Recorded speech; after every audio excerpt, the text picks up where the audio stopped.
Jeff, let's get started with the situation in Bangladesh and the importance of this country when it comes to Russia, China, and India. Who's benefiting from this coup, this type of culture in Bangladesh? Three guesses, and the first two don't count. But first off, I would like to thank you for having me back on. I love your work. I watch your videos. You do a wonderful job, and I'm humbled and honored to work with you today. So thank you very much. Bangladesh, in fact, I just did an article with Sputnik News asking the same question. This was clearly an American style color revolution. Even Sheikh Hasina, the now deposed prime minister, who's been a lifelong politician for the Bangladeshi people, going back into the early 2000s.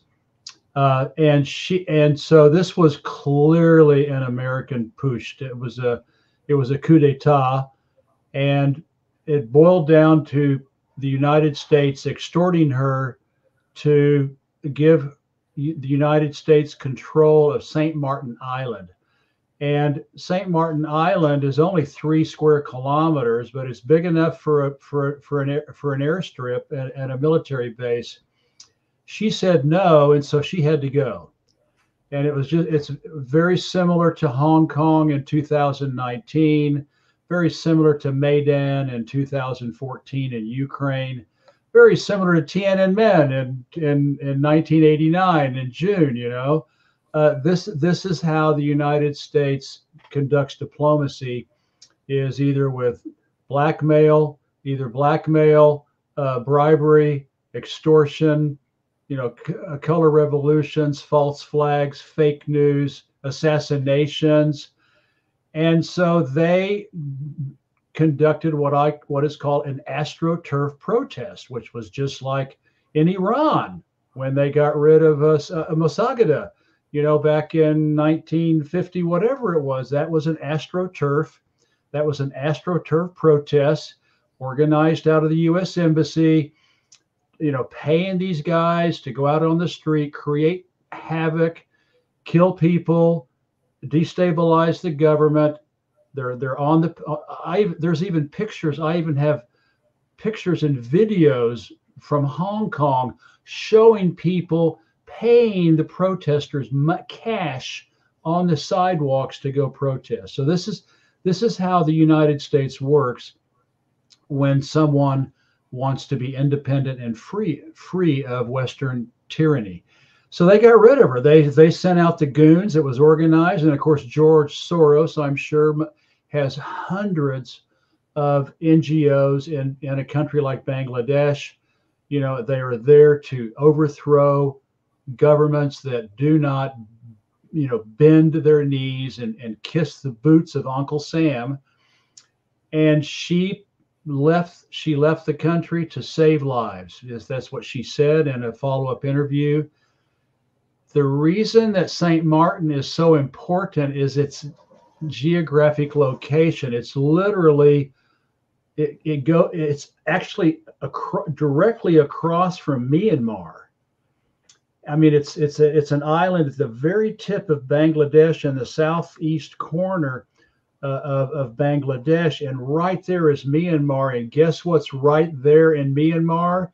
The Rohingya Muslims, and all of that chaos that the United States is causing in Myanmar to frustrate China's port, because China built a port in the Rohingya district. The Rohingyas are Muslims, and so they're being used to create havoc against the Myanmar government. Again, AstroTurf, NGOs causing all of this, and it's right there. I mean, it's just literally, you can skip a stone from St. Martin to Myanmar. So there's one Chinese ally that's now is going to get an American air base literally spitting distance away from it, and there's Thailand is right there, Malaysia's right there. They're in ASEAN. So this is a big, big deal.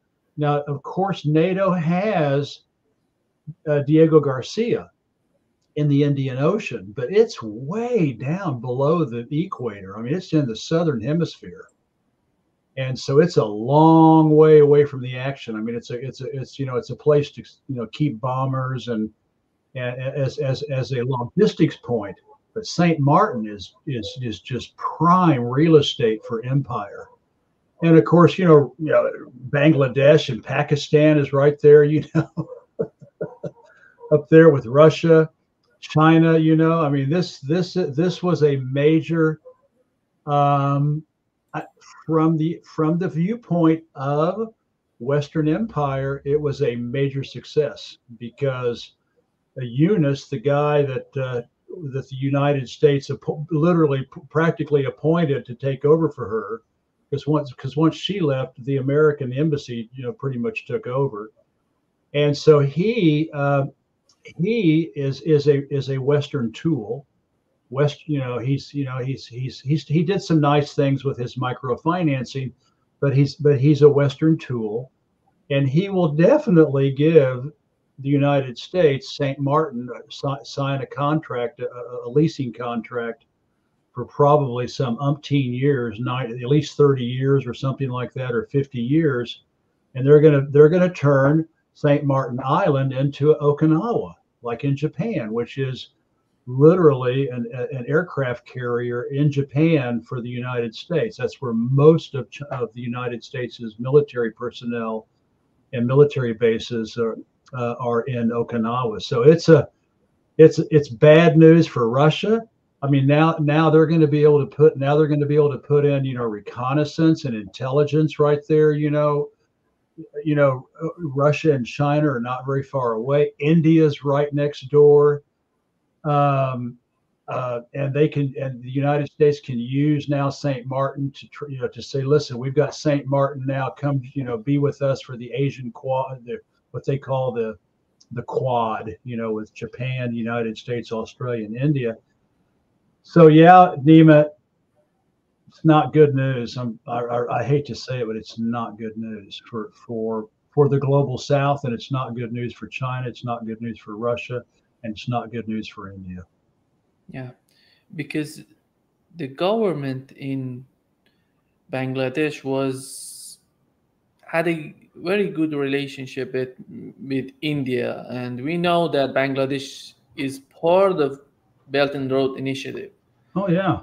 Yeah, this is all gonna change. Then it seems that, do you think that at the end of the day, the main reason would be just putting some pressure on India, because they have been just talking with Russians. It seems that the United States was not successful in distancing India from Russia. That's why they're trying to do these manipulations in that region. Do you find any sort of activity that implicates they want to force India to come back into the Western agenda, what the United States is looking for in that region? Well, it's sure that by having a major military base, literally, you know, at the delta of the Bay of Bengal, right across, right. I mean, I haven't gotten out of calipers to see how far St. Martin is from India. I mean, from Myanmar, it's not more than a few kilometers, but it can't be more than a couple of 100 kilometers or 300 kilometers from India. It's that close, and of course they're going to use it. There was a wonderful quote by a former UN general secretary. Oh, who's the? I've quoted it this many times. The former Egyptian. He was an Egyptian. What was his name? Anyway, he was a general secretary of the UN, and in his private papers after he resigned or retired or whatever, he said in his private papers, and I'm paraphrasing, but it's pretty close. He said, America does not do diplomacy. America only knows how to tell other countries what to do. And he paraphrased that by saying, I got into diplomacy thinking, that this was a way for people to work together, even if they have differences, and they come out with a mutual decision. And he had all these high ideals when he went to university, to study, diplomacy and all that. But he said, Americans don't do it. He said, empires don't do diplomacy. The Romans didn't do diplomacy. You either did what the Romans told you to do, or you got destroyed. Well, that concept of empire is no different for the United States. America does not do diplomacy. America sits down and tells you what you're going to do, and if you don't, you're going to pay a price. We're going to destroy your economy. We're going to sanction you. Someone may get assassinated. There may be some military activity in your area. The United States does not play nice. There's no negotiation. It's just you do what the United States says, or we're going to roll over you. So India's problem is it wants to be in both camps. Of course, it was the British colony for 300 years, the crown jewel of the British Empire. So it's very westernized. The leaders are basically, the British were replaced by, but they were basically replaced by brown-skinned, anglicized, elitist leaders, who don't have a lot in common with the 1.5 billion Indians, on the street. So they're very anglicized, they're very westernized. Other than having that good relationship with Russia after independence, with Nehru and arms, buying all their military equipment, or most of their military equipment, from Russia or the Soviet Union at the time. But it's a country that just wants to be friends with Russia, wants to be friends with the United States. They're constantly they're playing the same game that the British have always played for centuries and centuries. Divide and conquer, play one off against the other. And a lot of other countries do that, but India is big and it's important. So you can imagine, that the way the United States does business and diplomacy, if India doesn't bend, the United States could very easily threaten them, cause them, problems, elliptical problems that are not, directly, but behind, closed doors, etc. So I tell you, that little 3 square kilometer island is worth a lot to Western Empire, and they're going to use it against India. They're going to use it against China, and with Burma, Myanmar these days. Sorry, I'm an old guy. Used to be Burma, now it's Myanmar. But Russia, is just right up there, above Bangladesh and India.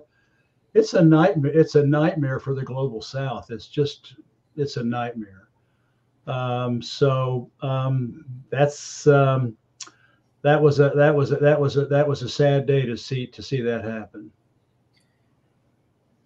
One of the very important political moves on the part of China when it comes to the Middle East was that they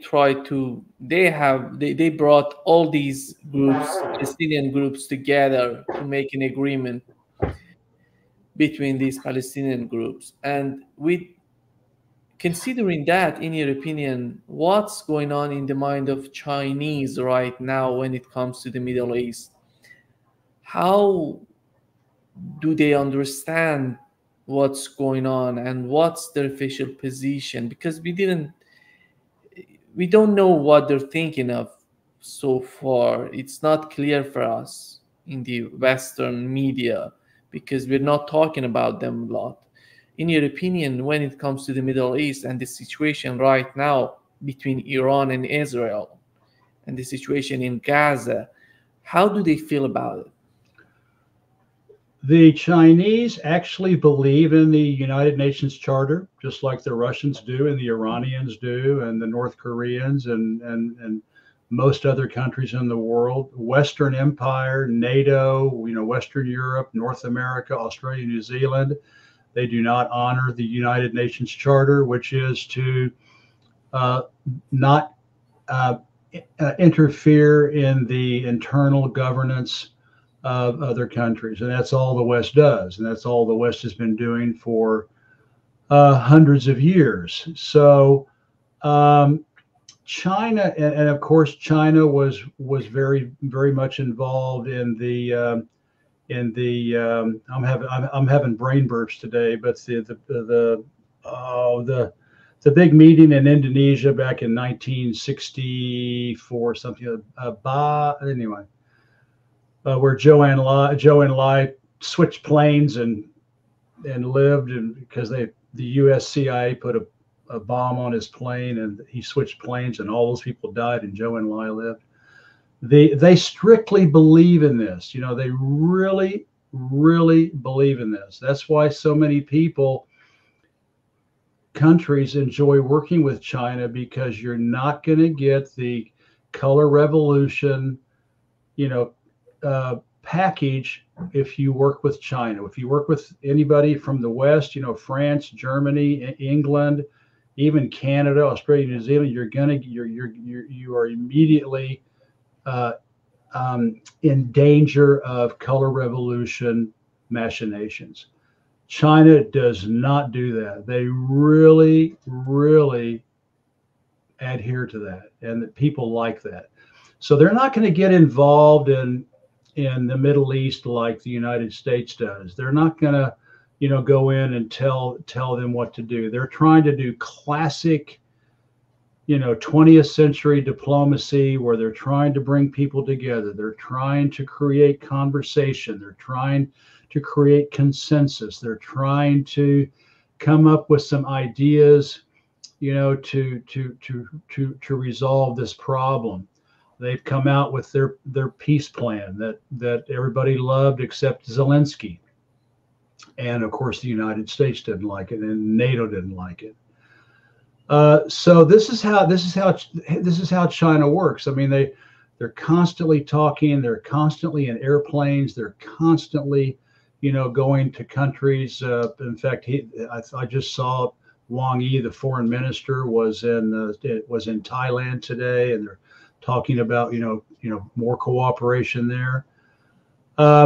The Chinese, they realize that every country in the Middle East, except Iran, is occupied by the U.S. military. Maybe not. I don't know about Lebanon, but I don't know if there's any American soldiers in Lebanon. But everywhere else, there are thousands of American soldiers and materiel in the Gulf monarchies. Egypt, Syria, Iraq. Turkey, of course, is NATO. So I think they realize their limits. I mean, they're not going to go up against the United States in a way that's going to be confrontational in the Middle East. They're going to just keep plugging away. Diplomats are some of the most patient, indulgent people in the world. When something doesn't work, they just keep trying this angle. And if that angle doesn't work, they try this angle. And if it doesn't work, then let's go talk to these people. And diplomats are amazing people. And so they're just looking for solutions to an intractable situation. And it's also good soft power. I mean, let's face it, they have an image to keep overseas. The Chinese are just like everybody else. They want to look good. John Q. Public in the Middle East and in Europe and in North America and Africa and everywhere else. So it's that's not the major reason they're doing this, but it's for them. It's the benefit of looking diplomatic, looking holistically at the situation. And it's also good for the image of the government back home, because the Chinese government can say, look at what we are trying to do, while the United States and Israel are killing tens of thousands of people in Palestine. Look what we're doing. So they can convey to their own people that they are doing what the United Nations Charter is all about. Oh yeah, the Bandung Conference in Indonesia. I think it was 1966, something like that. Anyway, and that's where the non-aligned movement got started. The 77 countries and China's included. That's where the non-aligned movement got started, was to stay away from the Soviet Union, stay away from China, or stay away from the United States, and try to be independent. So that's what they're doing, and they're going to keep looking for solutions. They're going to keep trying to get people to hold hands. They're going to, just like they got Saudi Arabia and Iran to work together and reestablish diplomatic relations. And now they're both in BRICS. And has Saudi Arabia joined SCO? I'm not sure, but Iran has joined SCO, the Shanghai Security Cooperation Organization. So that's all. They're just doing what diplomats do best, and that is talk, create dialogue, and in that dialogue try to find solutions, as improbable as it probably is. You talk about diplomats, and if we assume that the main duty of a diplomat would be making compromise and cooperation through talks and negotiations, do we have any diplomats left in Washington, in your opinion? Or we have Bill Burns right now talking in negotiations in Qatar, and Bill Burns is a diplomat, but he's not in his place. He's head of the director of CIA, but why he couldn't be the secretary of state of the United States? That would be much better for the United States. But beyond that, do you see, because he's not working, he shows with the conflict in Ukraine and right now in the Middle East, we don't see any sort of diplomatic attitude in Washington. I'll be honest with you, Nima. I think after World War II, the Americans, probably from 1945 until 1990, with competition with the Soviet Union, the Cold War, that long Cold War period, they probably did more cooperation and more consensus than now. But once the Soviet Union was out of the picture, and they felt like that it was the end of history, and that capitalism, Western capitalism, which America is the shining beacon of global capitalism. I think at that point they quit. They quit. They switched to Globocop mode, and became very, very ugly. And this is what I was talking about, where the former Secretary General of the UN, the Egyptian, was saying they don't do diplomacy. They just don't do diplomacy. And so these and also, when China sends diplomats, they're looking for win-win cooperation. the diplomats, well, and you can throw in Europe. I mean, look at Joseph Borrell, the foreign secretary of the European Union. I mean, he's arrogant, he's hubristic. He says insulting, racist things to people who he's trying to work with. That's the same thing that the United States does, with the people it works with. So it's not just the United States. It's this Western Empire, mentality. And so I don't think, especially since 1990, with the fall of the U.S., I don't think there are any diplomats. And there certainly aren't any right now. I mean, look at oh, I'm having terrible brain burps today, Nima. I'm sorry. We're taking care of our two grandkids. So we got grandkids, and so I'm dead. The former Secretary of State for Trump, Mike, what's his name? Mike Pompeo. Yeah, Mike Pompeo. He said, when we were in the CIA, we lied, we cheated. He's all, they're proud of it. They're proud of this. They're proud of their arrogance. They're proud of what they can get away with. And look what they're getting away with in Palestine. Look what they're getting away with in Syria.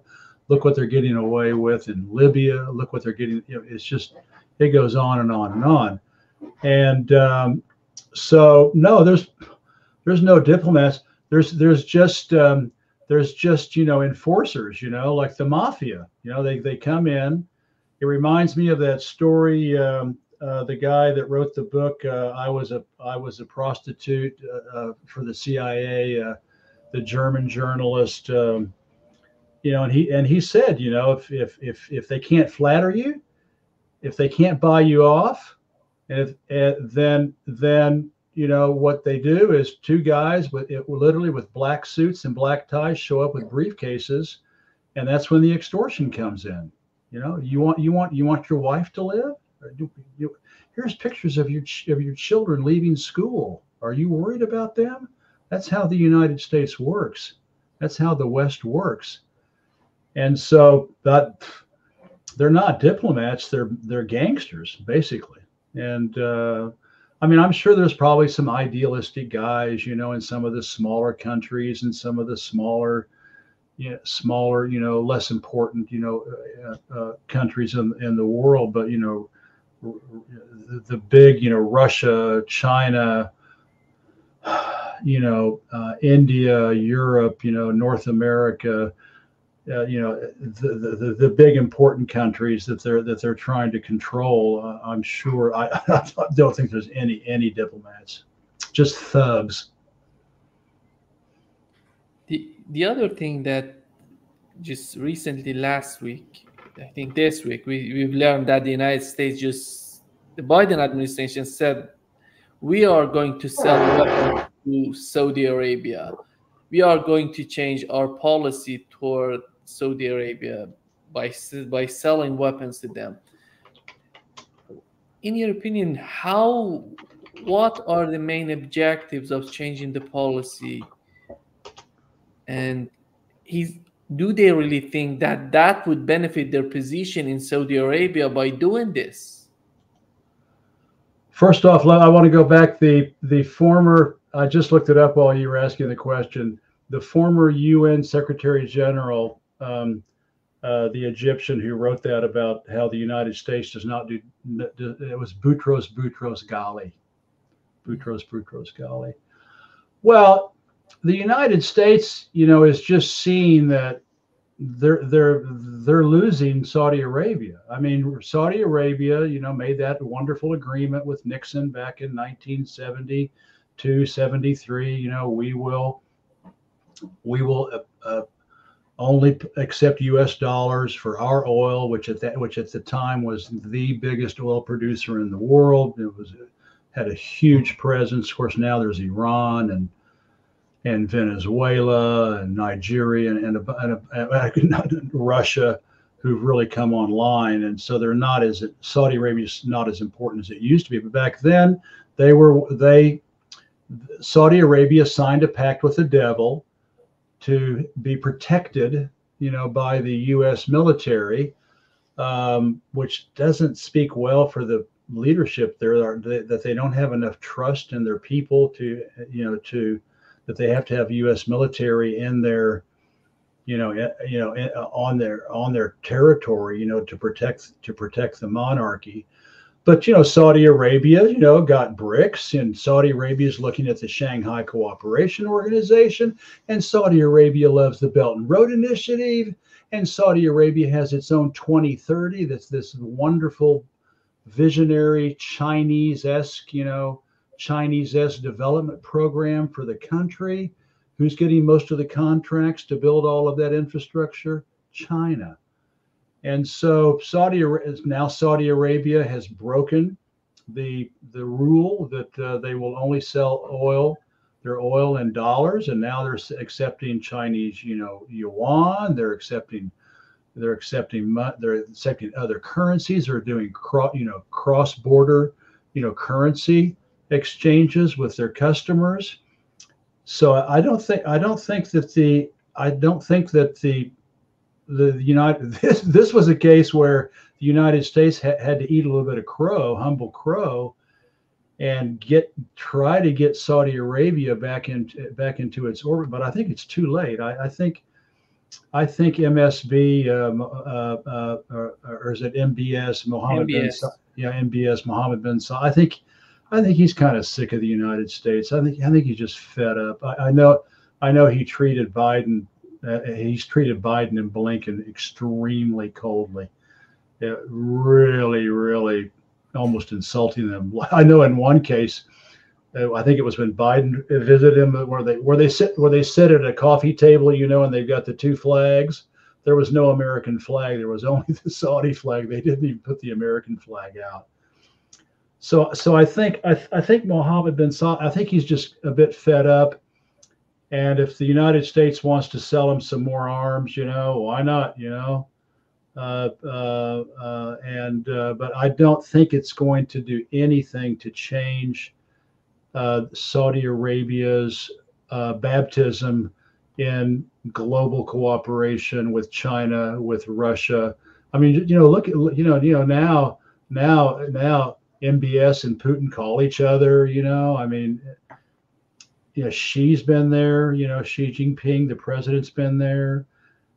I think Saudi Arabia will continue to drift away from the American orbit, but you're never a free country if you're militarily occupied. And Saudi Arabia has got several thousand, U.S. troops there, and that's something that they'll have to deal with later down the road if they want to try to do that. But I think with the instability in the region, and it's a little, and it's a counterweight against Iran. I mean, they're working together, but still, they're not kissing each other. They're shaking hands. They're not kissing each other. So there's still some reluctance, to totally embrace, Iran, and then you've got, the nightmare in Syria and Iraq. So I think they'll probably, not ask the U.S. military to leave, like Mali, Burkina Faso, and Niger have done in Africa, asking all the NATO troops to leave their countries, and they got them out. But I don't think the Saudi Arabia will do that for any time soon. And in the conflict in the Middle East, we had Shoigu going to Iran, and the head of CENTCOM went to Israel. At the same time, we had Shoigu in Iran. How close are the relationships between Iran and Russia right now? Are they getting to we know that they're going to sign a military agreement between these countries, but how about having a security agreement? Do you think they're getting to that point? Well, they are already members of the Shanghai Cooperation Organization. So it's the Shanghai Cooperation is officially is officially military / economic. So they already are, at least, honor bound to help each other in the SCO. I think the big thing that Russia and Iran need to do is to get one of these 25-year comprehensive agreements signed. I think the last I heard they were working on it, unless you've heard something differently. Like what China has done with Iran. This big 25-year, multifaceted agreement for infrastructure. Everything: telecommunications, oil, gas, ports, military. I mean, that's what they need to do. And I know last year they were sitting down and saying we really got to get this hammered out. And I don't know how close they are now. And of course, now with Iran having a new president unexpectedly, that sure doesn't help. But I think that I recall Putin called the new Iranian president and congratulated him. I think they now have this north-south corridor, the rail and ship corridor, from Russia to Iran. I think they're working a lot closer together than people realize. The Russians are they don't brag. They're very subdued. They don't come out in a lot of fanfare. We're doing this and we're doing that, and they're very understated in their diplomacy and cooperation with other countries. And whereas China kind of gets all the flash with the BRI, the Belt and Road Initiative. I think Iran and Russia are working probably a lot more closely than people realize. And I don't know if it's true or not, but there was the story that after Iran, not this last assassination, but when Iran bombed Israel, what was it, sometime last year, and hit them pretty hard. They have their hypersonic missiles that the Israelis cannot touch. And the rumor is that Israel sent an F-35 with a small nuclear bomb to fly over Tehran and drop it, not to really kill anybody, but to create a massive electromagnetic burnout, so to burn out all their telecommunications and all of their electricity. And the rumor is that Russia shot that plane down. So I don't know. Pepe Escobar brought it up, and he asked like 2 or 3 guys, and they said it was true. So if Russia did that for Iran, that means they're pretty tight. There's no proof that it happened, but as soon as it left, I think it was as soon as it left Jordanian territory or something, they shot it down between Jordan and but yeah, I think they're doing fine. They're also talking about trying to come up with this money exchange with the BRICS coming up with the special drawing rights. I think they're not kissing on screen, but I think they're taking care of business. Yeah. And with the situation, when it comes to the situation right now in Ukraine and this Ukrainian attack on Kursk region, do you think that Russia is losing its patience toward NATO and the way that NATO is operating, helping Ukrainians to do whatever they want in that region? Oh my God, Nima! I heard you had on Dmitry Orlov this week, and he was saying, well, they're just waiting for the U.S. empire to collapse. Well, I'm frustrated. You're frustrated. Everybody's frustrated. That Russia just seems like they have until the 22nd century for this thing to end. And this horrible thing happens. They blow up a dam, and then they attack the the big nuclear power center, and there's all this bluster that this is the last time, and this is the last time.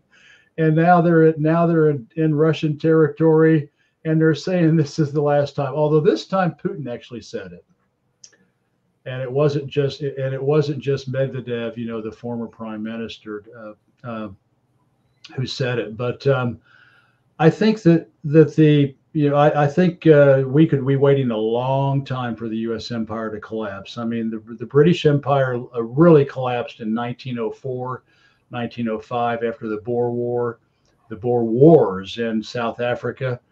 They were bankrupt, and they were literally bankrupt. And the only thing that kept them going is they got the gold and diamond mines in South Africa. Then they meticulously planned World War I. To keep the ball going and take out Germany, which they did, and then they connived, to get Hitler into power so that they could try to get Russia's resources, and that didn't work. And America ended up being handed the batons. So it takes decades for an empire to collapse. So I wouldn't hold my breath that the U.S. empire is going to collapse anytime soon, but because they own the media, they can print, they can still be printing money left and right. I don't know what to tell you, Nima. I kind of lost my train of thought. What was your question? The question was the reaction coming from Russia in order to respond to NATO. It drives me nuts. It's like they're taking little villages by little villages, and it's just like one insult after another, and they're sending drones northeast of Moscow, and they're killing people deep inside Russia, and now their ground forces are in Kursk, and it's just like, when are you all going to do something about this?